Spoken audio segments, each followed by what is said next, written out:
স্বামী বড় ছেলে দুজনেই আর নাই, বাকি ছেলেরা পেটের দায়ে অন্য কাজ করছে। এই বর্তমানে দোকানটি চালাচ্ছে আরতি জেঠিমা একাই। শুনলাম এককালে দোকানে নাকি লাইন পড়ে যেত। তবে হাওড়া বেলগাছিয়া স্টেট ব্যাংক শাখার ঠিক অপোজিটে ছোট্ট এই ঘুমটি দোকানটিতে এখন আর খুব একটা কাস্টমার নাই। কোচের মায়ের দোকান, সবাই বলে কোচের মা কোচের মা। তুমি একাই চালাও নাকি দোকান?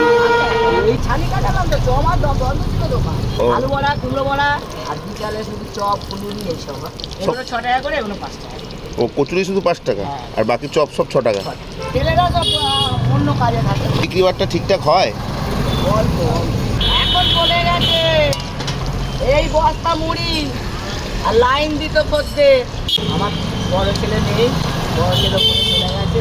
পেটের যন্ত্রণা হয়েছে, পেটের যন্ত্রণা 4 দিনে হাওড়া সত্যি বয়স্ক মানুষগুলো হয়তো সময়ের সাথে পায়ে পা মিলিয়ে এগিয়ে যেতে পারে নাই। তবে শুধুমাত্র এই মানুষগুলোর সংস্পর্শে থাকলেও হয়তো আমরা অনেক কিছু শিখতে পারবো সবাই। তবে আমি আগেও বলেছি এই মানুষগুলোর ভাইরাল হওয়ার কোনো লোভ নাই। আর আমি তো এই দোকানে কচুরি তেলে ভাজার স্বাদ আর বাকি 5টা দোকানের মতোই পেলাম। পারলে যারা আশেপাশে থাকো ওনার থেকে কিছু কিনে ওনার পাশে দাঁড়িয়েও সবাই।